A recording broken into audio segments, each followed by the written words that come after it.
Markus 2, vers 1 tot 28. En na 'n paar dae het hy weer in Kapernaum gekom, en die mense het gehoor dat hy in die huis was. En dadelik het baie saamgekom, sodat daar selfs by die deur nie meer plek was nie.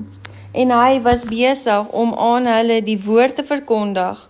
En daar kom mense na hom met 'n verlamde man wat deur vuur gedra word. En toe hulle vanweë die skare nie naby hom kon kom nie, maak hulle die dak oop waar hy was. En nadat hulle dit oopgebreek het, het hulle die bed waar die verlamde op lê laat afsak. En toe Jesus hulle geloof sien, sê hy vir die verlamde: Seun, jou sondes is jou vergewe. En sommige van die skrifgeleerders het daar gesit en in hulle harte geredeneer: Waarom praat hierdie man so godslasterlik? Wie kan sondes vergewe behalwe een, naamlik God? En Jesus het dadelik in sy gees geweet dat hulle by hulle self so redeneer. En hy sê vir hulle: Wat redeneer julle oor hierdie dinge in jul harte? Wat is makliker om vir die verlamde te sê: Die sondes is jou vergewe, of om te sê: Staan op en neem jou bed op en loop? Maar dat julle kan weet dat die Seun van die mens mag het om op die aarde sondes te vergewe, sê hy vir die verlamde man: Ek sê vir jou, staan op, neem jou bed op en gaan na jou huis toe. En dadelik staan hy op en neem sy bed op en gaan voor die oë van almal uit, sodat almal verbaas was en God verheerlik en sê: So iets het ons nog nooit gesien nie. En hy het weer uitgegaan langs die see, en die hele skare het na hom gekom, en hy het hulle geleer. En toe hy verbygaan, sien hy Lewi, die seun van Alfeus, by die tolhuis sit, en sê vir hom: Volg my. En hy het opgestaan en hom gevolg. En terwyl hy in sy huis aan tafel was, kom daar baie tollenaars en sondaars saam met Jesus en sy disippels aan tafel, want daar was baie, en hulle het hom gevolg. En toe die skrifgeleerders en die fariseërs hom saam met die tollenaars en die sondaars sien eet, sê hulle vir sy disippels: Wat is dit dat hy saam met die tollenaars en sondaars eet en drink?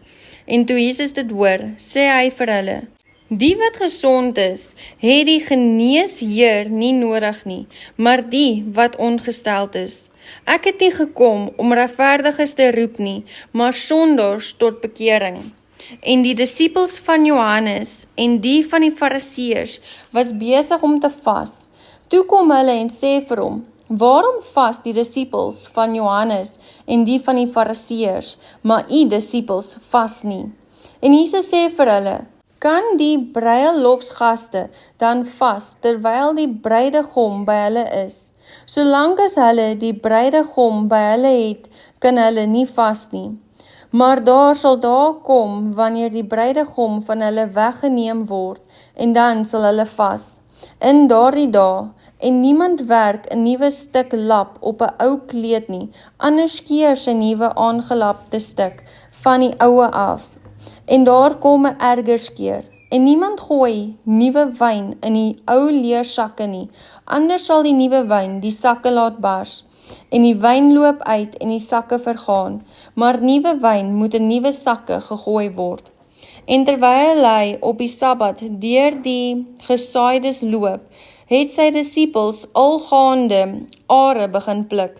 Toe sê die fariseërs vir hom: Kyk, waarom doen hulle op die Sabbat wat nie geoorloof is nie? En hy sê vir hulle: Het julle nooit gelees wat Dawid gedoen het nie? Toe hy in die nood was en hy en die wat by hom was honger gehad het, hoe hy in die huis van God gegaan het en in die tyd van Abjatar, die hoëpriester, en die toonbrode geëet het wat vir niemand behalwe die priesters geoorloof is om te eet nie, en ook aan die wat saam met hom was gegee het. En hy sê vir hulle: Die Sabbat is gemaak vir die mens, nie die mens vir die Sabbat nie. Daarom is die Seun van die mens Here ook van die Sabbat.